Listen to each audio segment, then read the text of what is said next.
আপনার আব্বু আম্মু আছে?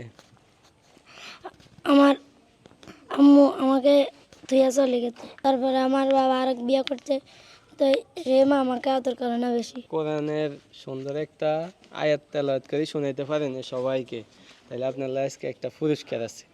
أعوذ بالله من الشيطان الرجيم بسم الله الرحمن الرحيم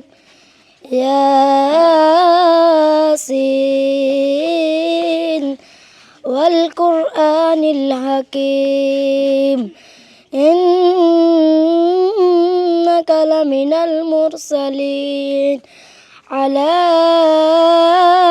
صراط مستقيم মাশাআল্লাহ মাশাআল্লাহ।